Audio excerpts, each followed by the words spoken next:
Ndewonu ụmụnne m ndị Igbo ndị ọma njem ọnụ, ekelekwa m unu. Ebe nsi ewetara unu ozi a bụ n'ụlọ ozi ndị sim.si ha asịrị FM. Aka m bụkwa nwanne gị nwoke 042 Solex, onye akụkọ ụwa.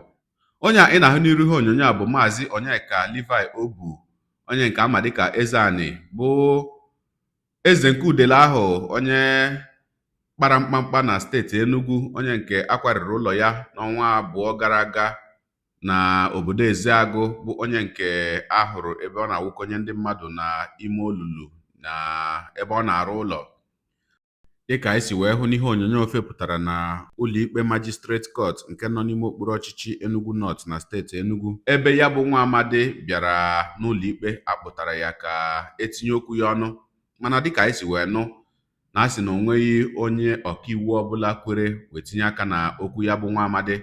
Ewe na-akọwa na akpụpụtachara ya bụ nwa amadi n'ụlọikpe, o wee bụrụ na onweghị onye ọkaiwu bịara ikwuchitere ya ọnụ ya, ewe kpuchikwa ya azụ n'ụlọ mkpọrọ.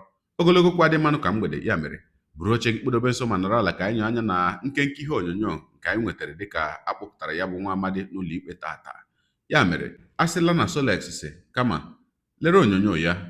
Ụmụnne m, ka emesịanụ. I don't like it. Come this way, my friend. This way.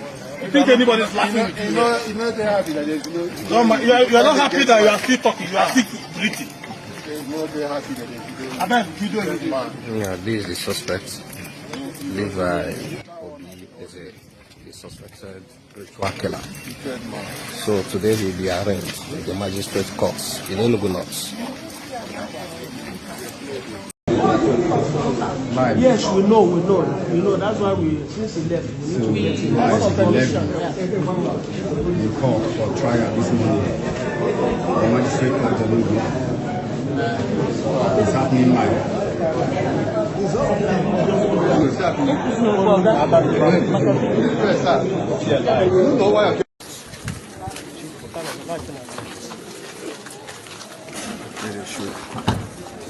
Fine.